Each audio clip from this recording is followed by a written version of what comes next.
Bonjour mes amis, connaissez-vous la nuit de mai? Oh, quelle belle nuit que la nuit de mai, quand on a le bonheur d'être aimé.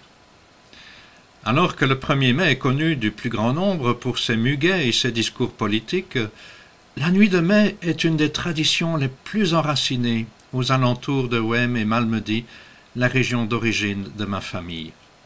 Cette nuit est consacrée à l'amour, qui se manifeste à travers une chanson bien particulière, écrite en wallon et mise en musique par les frères Lebière.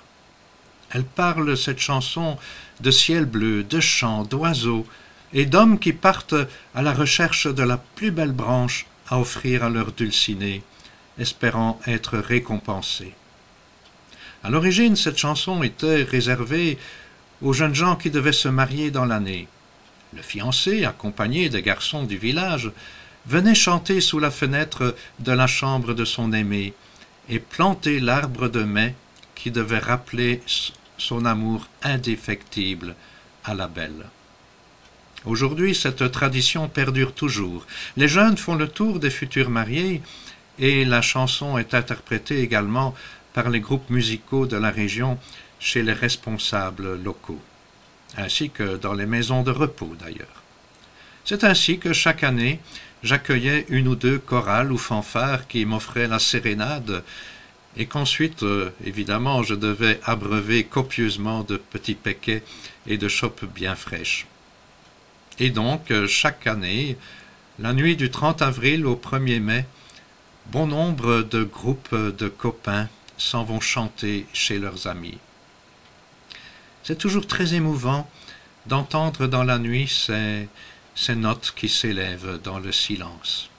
Pour certains groupes, la nuit est très longue, et le lendemain, la voix leur manque, la tête bourdonne un peu, mais leur cœur est plein de chaleur, plein de joie. C'est toujours émouvant.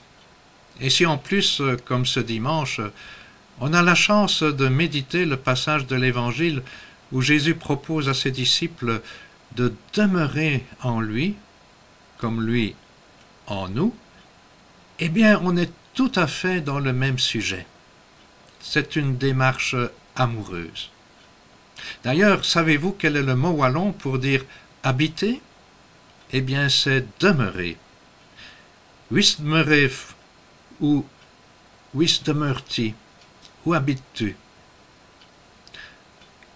Habitez en moi comme moi j'habite en vous, semble dire Jésus. C'est quand même moins plat que le mot rester, qui est souvent employé pour traduire le verbe demeurer. Un mot voisin en wallon est hanter, qui veut dire, comme vous le savez peut-être, courtiser. Tu voreux ben hanter. C'est peut-être le sens le plus proche de ce mot qui revient 17 fois dans l'Évangile de Jean, et 8 fois rien que dans ce passage. On dit d'ailleurs aussi des amoureux qu'ils se fréquentent. Il y a quelque chose de cela dans la relation que Jésus nous invite à entretenir avec lui.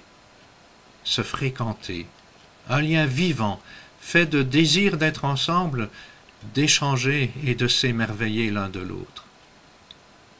Nous vivons dans une époque qui veut promouvoir l'autonomie de l'individu, au point de confondre parfois la liberté avec l'autosuffisance. Cela n'a pas rendu la vie des gens plus facile, en particulier celle des couples. Personne ne peut grandir, ni tout simplement vivre, sans solidarité, sans lien fort et sans racines. Et c'est là que la parabole de la vigne nous interpelle aujourd'hui. C'est vraiment une image vitale. Comme des sarments, chacun de nous, et en particulier chaque chrétien, disciple du Christ, est invité à former une unité organique avec la vigne que nous formons tous ensemble, et qui est Jésus lui-même. La famille en est aussi un sous-élément, et la communauté, la paroisse, le quartier, le village, comme autant de cercles de relations qui nous constituent. Quand on parle de vigne dans le texte, attention, il ne s'agit pas d'un vignoble, mais d'un seul plant. Dans les pays orientaux, certains cèpes pouvaient être gros comme des arbres, si bien qu'on pouvait aller se reposer en dessous. C'est cette image que Jésus utilise pour nous parler de lui et de nous, et de notre relation.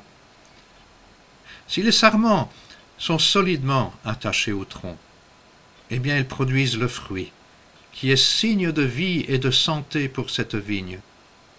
Si le sarment veut s'isoler et vivre sans ce tronc qui le nourrit, il se dessèche et il meurt. Il appauvrit ainsi la vigne. Au fond, l'Évangile nous invite à créer des liens forts et durables, et aussi à reconnaître notre interdépendance. Accepter de faire dépendre son bonheur à soi du bonheur de l'autre, accepter de ne pas se suffire à soi-même, eh bien c'est la condition du véritable amour. La vie ne grandit que là où passe la sève, la bonne sève.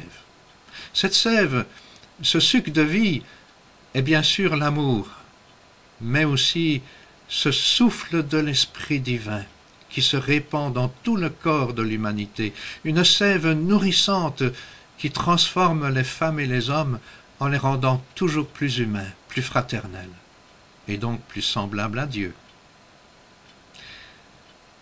Voilà, vous savez bien que pour porter du fruit, tout arbre a besoin d'être taillé. Bien souvent, ce sont les difficultés de la vie ou les épreuves qui nous font mûrir, nous rapprochent de l'essentiel. Mais ce n'est pas de cela, je crois, que le Seigneur parle. Il dit d'ailleurs que c'est sa parole qui fait ce travail d'émondage dans le cœur du disciple. La parole du Seigneur, eh bien, elle agit un peu comme cette petite pilule qui débouche les artères. Vous connaissez? Ou les canalisations. Vous savez, parfois, notre monde aussi, il a ses artères bouchées, parce qu'il vit de façon trop riche et pas assez solidaire, trop pour lui-même. Alors le sang, la vie ne peut plus circuler comme il faut, et il se forme des caillots.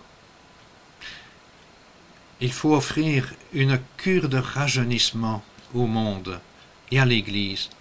Frères et sœurs, oui, nous pouvons le faire en laissant simplement l'Esprit nous guider, l'Esprit que nous invoquons en ce temps préparatoire à la Pentecôte. Il ne faut pas casser la vie, mais au contraire chercher toujours plus à se brancher sur sa source pour porter du fruit en abondance. C'est ainsi que vous faites la gloire de mon Père, dit Jésus. Quand nous nous rassemblons pour nous nourrir de la parole de Dieu et de l'Eucharistie, eh bien le Christ est là, présent, qui nous donne la force de prendre part à la lutte contre le mal et le malheur des hommes. Demandons-lui qu'il nous garde reliés à lui, toujours pour que notre mission porte les fruits qu'il attend de nous. Du Voreux-Bain hanté, je voudrais bien demeurer avec toi, Seigneur. Amen.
Okay.